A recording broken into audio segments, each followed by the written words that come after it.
이 시간 하나님께서 우리에게 주시는 말씀은 출애굽기 2장 1절에서 10절 말씀입니다. 제가 보는 성경으로 구약 83쪽입니다.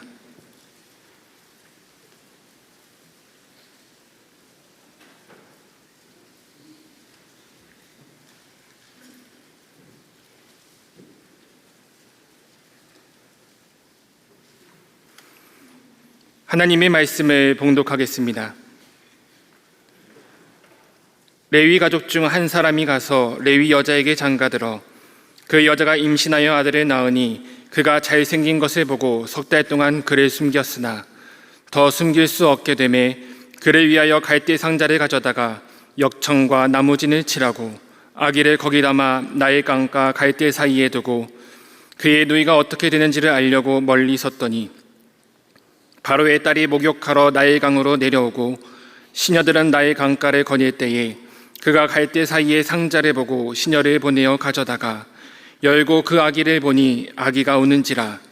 그가 그를 불쌍히 여겨 이르되 이는 히브리 사람의 아기로다.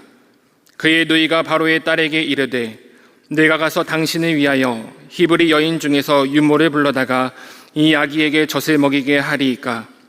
바로의 딸이 그에게 이르되 가라 하매 그 소녀가 가서 그 아기의 어머니를 불러오니 바로의 딸이 그에게 이르되 이 아기를 데려다가 나를 위하여 젖을 먹이라. 내가 그 삭슬 주리라. 여인이 아기를 데려다가 젖을 먹이더니 그 아기가 자라매 바로의 딸에게로 데려가니 그가 그의 아들이 되니라. 그가 그의 이름을 모세라 하여 이르되 이는 내가 그를 물에서 건져내었음이라 하였더라. 아멘.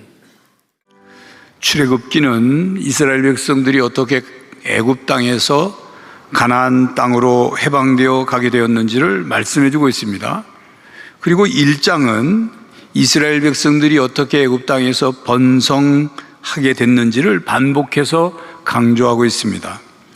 요셉이 애굽의 총리가 되었고 바로의 꿈을 요셉이 해석해 준 대로 근동 아프리카 지역에 7년 풍년이 오고 그리고 7년 흉년이 찾아왔습니다. 애굽은 곡식을 잘 관리해서 더욱 부강해졌지요. 애굽으로 곡식을 구하러 온 요셉의 형제들과 요셉이 드디어 상봉하게 되었고 마침내 요셉은 아버지 야곱과 함께 가족들을 애굽 고센 땅에 이주해 살도록 하게 했습니다. 야곱의 가족 70명이 이주해 왔습니다. 요셉이 죽은 후 세월이 흘러 요셉을 알지 못하는 새 왕이 애굽을 통치하게 됐습니다. 새 왕은 요셉이 과거에 어떻게 왕실과 애굽을 위해 공헌했는지 그리고 어떻게 이스라엘 백성들이 고센 땅에 이주해 살게 되었는지를 알지 못했습니다. 새 왕은 이스라엘 백성들의 숫자가 점점 많아지니까 견제하기 시작했습니다. 이스라엘 백성들을 노예로 삼고 국고성 비돔과 람셋을 건축하게 했고 그리고 매우 과중한 일들을 시켜 괴롭혔습니다. 그러나 이스라엘 백성들은 학대받을수록 더욱 번성했습니다. 그러자 더 어려운 노동을 시키며 괴롭혔죠. 규정도 더 엄격해져서 현장 감독에 의해 죽도록 채찍에 맞아 거동하지 못할 정도가 되거나 혹은 죽임을 당하는 경우도 부지기수였습니다. 야곱의 가족이 흉년을 피해 고센 땅, 애굽 고센 땅에 이주해 살아가는 것, 그건 참 처음에는 너무도 좋았죠. 그렇게 살던 고센 땅은 비옥한 땅이었습니다. 그리고 지형적으로도 이스라엘 백성들이 함께 모여서 번성하기에는 적합한 땅이었습니다. 그런 그들에게 요셉을 알지 못하는 새 왕이 통치하게 되자 먹구름이 끼고 어둠이 찾아온 것입니다. 그런 왕의 통치 아래에서 이스라엘 백성들은 마치 어두운 밤 속에서 길이 보이지 않고 끝이 보이지 않듯 고통의 삶을 살게 되었습니다. 그렇게 애굽 땅에서 400년을 살았습니다.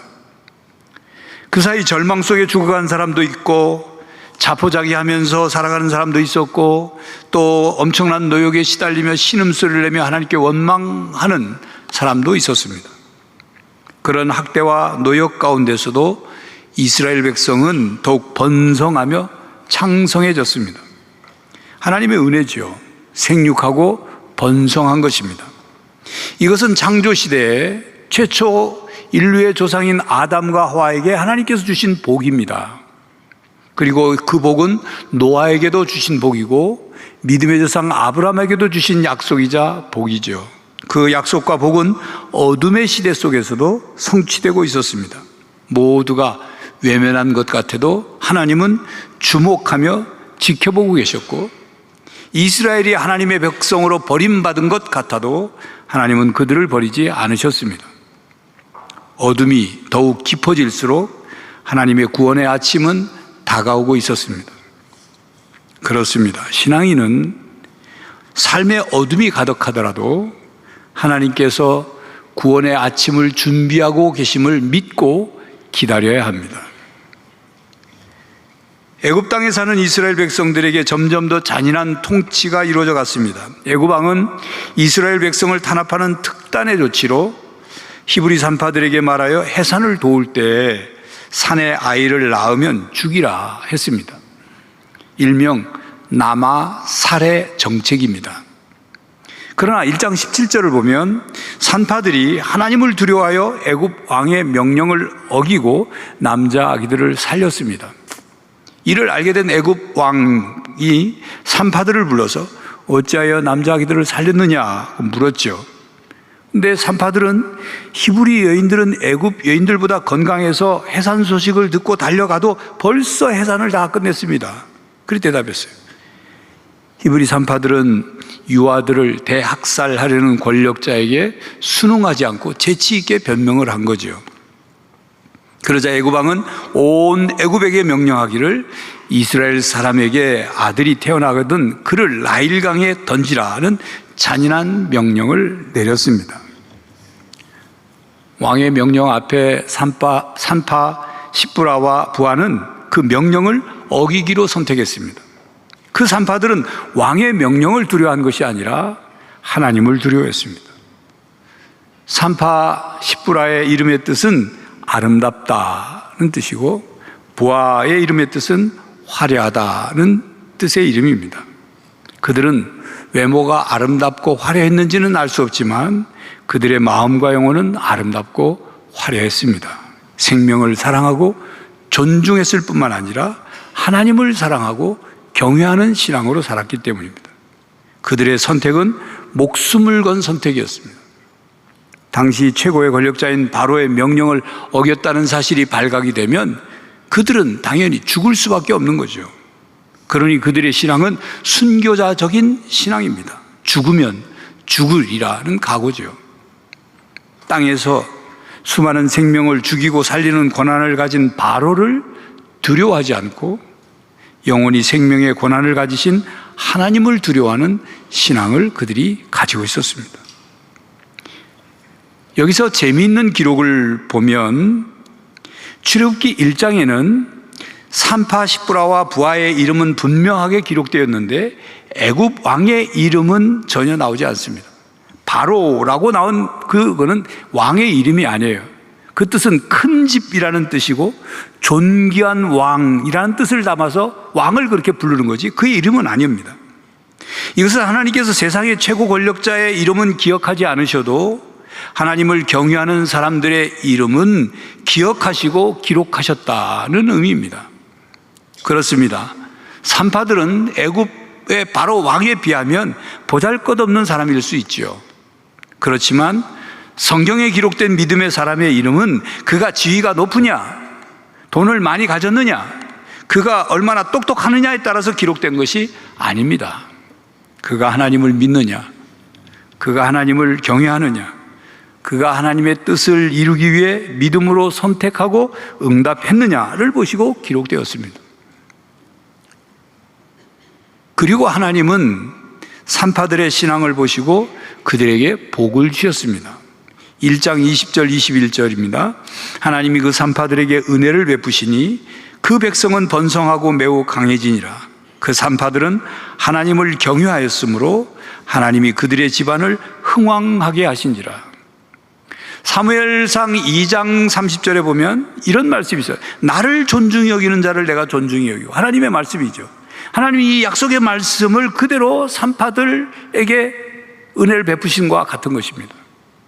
그렇게 하나님은 어둠 속에서 종살이하는 하나님의 백성을 구원하시기 위해 보잘것없어 보여도 하나님을 두려워하는 사람, 생명을 사랑하는 사람을 사용하셨습니다. 그들을 통해 하나님의 섭리를 이루셨습니다. 그리고 오늘 본문 2장을 보면 이스라엘 백성들이 애굽에서 고역과 압제를 당하고 남아 살해 정책으로 인해 부르짖는 소리가 더욱 높아져가는 암담한 어둠의 세상 속에 한 아이의 출생 소식과 이야기가 소개되고 있죠. 이스라엘의 민족을 구할 모세에 관한 이야기입니다. 왕의 악행이 자행되고 있는 암흑과도 같은 세상에서 하나님은 하나님의 목적과 계획을 이루어 가셨습니다.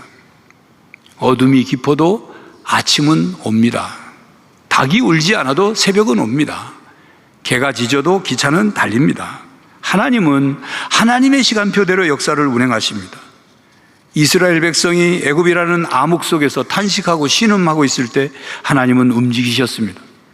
사람들은 알지 못할 수도 있지만 바로의 압제가 심해지면 심해질수록 하나님의 시계는 어김없이 가고 있었습니다. 아무리 암흑 시대라고 해도 하나님의 손길은 움직이고 계셨고 하나님의 구원의 역사는 하나씩 진행되었습니다.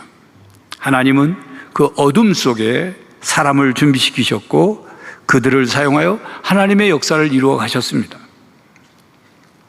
오늘 본문에도 어둠 속에서 아침을 준비하는 사람들이 등장합니다. 하나님은 하나님의 구원의 역사에 하나님을 경외하는 사람을 선택하여 사용하십니다. 몸은 죽여도 영혼은 능히 죽이지 못하는 자들을 두려워하지 않고 오직 몸과 영혼을 능히 지옥에 멸하실 수 있는 하나님을 두려워하는 사람, 바로 그런 사람을 하나님이 사용하십니다. 히브리 산파들이 바로 그런 사람들이었고 모세의 부모가 그런 사람들입니다. 모세의 아버지와 어머니의 이름은 아므람과 요게벳입니다. 출애굽기 6장 20절에 나오죠. 요게벳은 아들을 낳고 왕의 명령을 어기고 키웠죠. 그래서 산의 아기 울음소리가 집 밖으로 나가 더 이상 숨길 수 없어서 아기를 갈대 상자에 담아 강물에 띄워버립니다. 이것은 어찌 보면 어머니가 매정하게 아들을 버리는 것처럼 보일 수 있어요. 그러나 당시 요게벳의 마음과 신앙을 노래한 요게벳의 노래라는 찬양 가사를 들으면 그것이 어떤 행동이었고 어떤 신앙으로 하나님의 구원의 역사에 참여했는지를 우리가 알 수 있습니다. 요게벳의 노래라는 찬양곡은 힝스킹 뮤직 대표인 연평안 씨가 작곡을 했습니다. 연평안 씨가 어느 기독교 신문에 어떻게 이 요게벳의 노래를 작곡하게 되었는지를 인터뷰한 내용을 보면 이렇습니다. 소개해드리죠. 연평안 씨 부부는 첫째 아이를 낳았습니다. 근데 둘째 아이를 임신했는데 유산됐어요. 부부가 너무 슬픈 시간을 보내고 있었죠. 그런 가운데 하나님이 쌍둥이를 임신하도록 해주셨어요. 너무 감사하고 하나님이 우리 가족을 돌보시는구나 그렇게 생각했다는 거죠. 근데 임신 23주쯤 됐을 때 그의 아내가 몸이 좋지 않아 병원에 갔더니 의사가 하는 말이 조산할 수 있습니다. 그때 그 아이들이 태어나면 살아있을 수 있는 확률이 없는 거죠. 그 부부는 거기서 무너졌어요. 한 아이를 잃는 것도 힘든데 두 아이를 동시에 잃을 수 있다는 게 감당할 수 없는 일이었어요. 하나님께 부르짖고 매달렸습니다. 그의 아내가 병원에 입원하고 5주라는 시간을 버텼죠. 연평안 씨는 하나님을 가장 깊게 만난 시간이었다고 했습니다. 결국 29주에 그 아이들이 1.38kg와 1.41kg로 태어났어요. 한 아이는 뇌출혈이 있었고 한 아이는 폐가 좋지 않은 상태에서 태어났어요. 둘 다 한 달 반 동안 신생아 중환자실에서 치료를 받았습니다. 부부는 신생아 중환자실을 거치며 아이들이 건강을 조금씩 찾아가자 이 아이들을, 이 연약한 아이들을 어떻게 키워야 할까 고민을 많이 했다는 거죠. 그리고 자녀 양육에 대한 책을 많이 보다가 최 에스더 사모가 쓴 성경으로 아들 키우기라는 책에서 요게벳의 입장으로 서술한 내용을 읽게 되었습니다. 그동안 출애굽기를 참으로 많이 읽었지만 한 번도 부모의 마음으로 출애굽기 2장 오늘 본문 말씀을 읽은 적이 없다는 거죠. 아이를 잃고 또 아이를 잃을 뻔하고 나서야 아이를 떠나보내려고 역청과 진흙을 바르는 요게벳의 마음을 헤아려 보게 되었다는 것입니다. 연평한 씨가 신생아 중환자실 앞에서 아이들을 바라보며 아무것도 본인이 해줄 수 없는 무력감, 요게벳도 아무것도 해줄 수 없는, 아들을 위해서 아무것도 해줄 수 없는 그 마음. 그러나 그 요게벳이 하나님을 신뢰함으로 아이를 떠나보낼 수밖에 없었던 그 마음을 공감하면서 요게벳의 노래를 작곡하고 최 에스더 씨의 책에 있는 그 원문을 사용해서 가사를 만들었다고 합니다. 제가 이 요게벳의 노래 가사를 읽어드리는 것보다 이 찬양곡을 여러분들이 직접 듣고 그림을 보는 것이 더 좋을 것 같아 이 시간 여러분 함께 마음으로, 요게벳의 그 마음으로 함께 찬양을 보고 듣겠습니다.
성도 여러분, 요게벳의 입장이 되어보고 요게벳의 마음으로 여러분의 아들과 딸을 갈대 상자에 넣어 강물에 띄운다고 생각해 보십시오.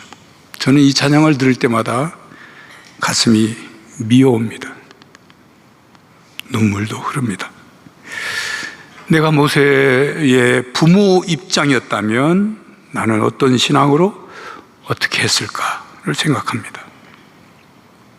여러분, 요게벳이 아들을 삶의 참 주인이시고 참 부모이신 하나님의 손에 맡기는 신앙으로 갈대 상자에 넣어 강물에 띄웠기에 하나님께서 구원의 역사를 놀랍게 이루어 가셨습니다. 요게벳은 앞이 보이지 않는 어둠 속에서 오직 생명의 주인 되신 하나님께 삶을 맡기는 믿음으로 아침을 준비했습니다. 부모 여러분들께 권면합니다. 요게벳처럼 여러분들의 자녀를 삶의 주인이시고 참 부모이신 하나님의 손에 맡기는 신앙을 가지시기를 바랍니다. 움켜쥐지 마십시오. 움켜쥐지 마십시오. 하나님께 맡기고 하나님께서 인도하심을 믿으시기 바랍니다. 하나님께서 하나님의 손에 맡기는 여러분들의 그 믿음을 보시고 역사하실 것입니다. 어둠 속에서 아침이 밝아오도록 하나님은 한 사람 한 사람 그리고 아주 작은 것까지 사용하여 역사하셨습니다. 강물 위를 떠가는 갈대 상자는 모세를 애굽의 공주 앞으로 데려다 주죠. 그때 마침 공주가 목욕하러 왔다가 갈대 상자 안에 아기가 우는 소리를 듣고 시내에게 건져오라 하고 히브리 사람의 아들인 줄 알면서도 불쌍히 여겼습니다. 그리고 히브리 여인 중에 그 아이에게 젖을 먹일 유모를 찾던 중에 모세의 누이가 자기 어머니를 소개해서 그렇게 젖을 먹이고 모세가 자라서 젖을 뗄 때쯤 그 공주가 애굽 왕궁으로 데려가서 양자로 삼았죠. 이름을 물에서 건져냈다는 뜻의 모세라고 불렀습니다. 그래 갈대 상자에 담겨 나일강에 빠져 죽지 않고 물에서 건져냄을 받은 모세는 후에 이스라엘 백성을 홍해 바다에 빠져 죽지 않도록 그리고 건너도록 인도했습니다. 이 과정에서 생각해 보십시오. 하필 그때 공주가 목욕하러 강에 나오고 하필 갈대 상자가 물 위에 떠 있는 것을 보고 하필 그때 아이가 울었고 그 공주는 히브리 여인의 아이인 것을 알면서도 불쌍히 여겼단 말입니다. 이 모든 것이 어쩌다 보니 우연히 일어난 것일까요? 우연히 일어난 것일까요? 아무것도 보이지 않는 어둠 속에서 하나님의 손길이 연약한 여인들을 통해 은밀히 역사하셨습니다. 어둠을 뚫고 들어오는 한 줄기 아침 햇살처럼 아주 작은 마음, 아주 작은 손길, 아주 작은 물건이 하나님의 구원의 역사를 이루어갔어요.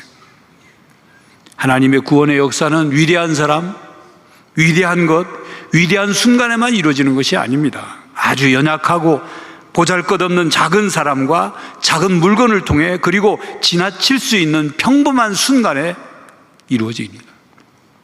그걸 발견하고 그 기회를 놓치지 않아야 하는 것입니다.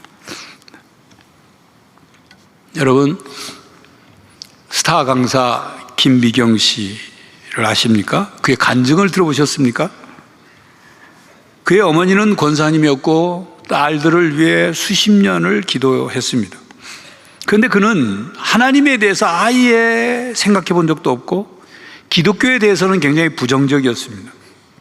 그의 언니는 목사 안수를 받았는데 그 언니가 목사 안수 받을 때도 핑계를 대고 안 갔다는 거죠.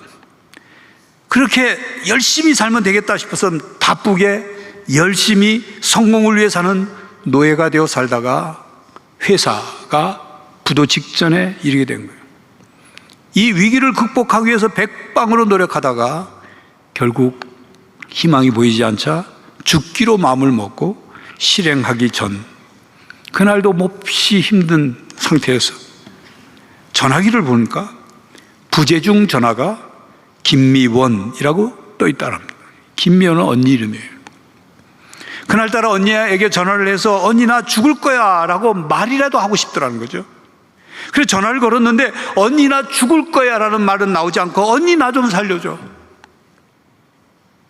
소리치고 엉엉 울었다는 거죠. 언니 목사가 전화를 끊고 차를 몰고 달려와서 동생을 만났죠. 그리고 그 자리에서 김미경 씨는 예수님을 믿고 신앙으로 새로운 삶을 살게 됐어요. 여러분, 김미경 씨의 요즘 얼굴을 보면 완전 딴 얼굴 같아요. 굉장히 얼마나 온화해졌는지 몰라요. 자, 그런데 나중에 알고 보니 언니 김미원이 그날 동생 김미경에게 전화를 건 것이 아니었답니다. 언니는 언니의 다른 친구인 김미경에게 전화를 하려다가 실수로 잘못 누른 거예요. 2번씩. 그래서 김미경 씨 폰에 부재중 전화 김미원 그게 찍혀 있었던 거죠. 그런데 그날 그 부재중 전화 김미원이라고 떠 있지 않았더라면 김미경 씨는 그날 극단적인 선택을 했을 것이라는 겁니다.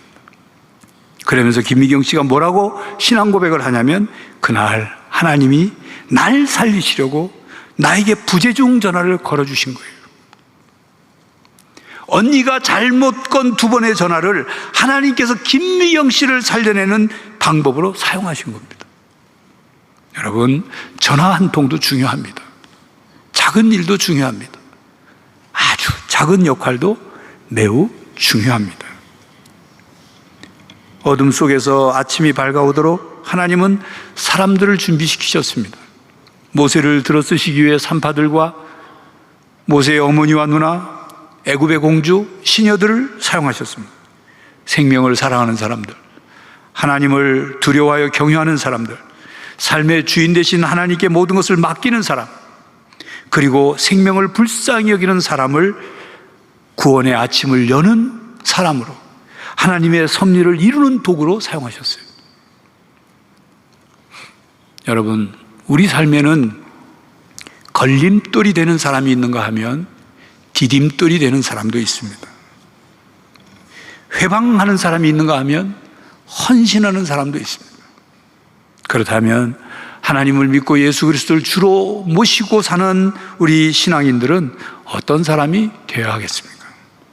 하나님의 구원의 아침을 여는 사람, 선한 일에 디딤돌이 되는 사람, 하나님 나라에 헌신하는 사람이 되어야 하지 않겠습니까? 그리고 여러분의 삶이 어둠 속에 있습니까? 하나님을 경외하고 생명을 사랑하십시오. 하나님께 여러분의 삶의 주권을 온전히 맡기십시오. 그리고 아주 작은 일일지라도 그 가운데 하나님의 섭리와 은혜가 역사하고 있음을 믿으십시오. 그리하여 삶의 어둠을 걷어내고 구원과 회복과 은혜의 아침을 맞으시기를 간절히 바랍니다. 기도하겠습니다. 하나님, 저희들이 이 땅을 살아가며 때로는 암담하고 어둡고 답답하고 절망스러울 때가 있습니다.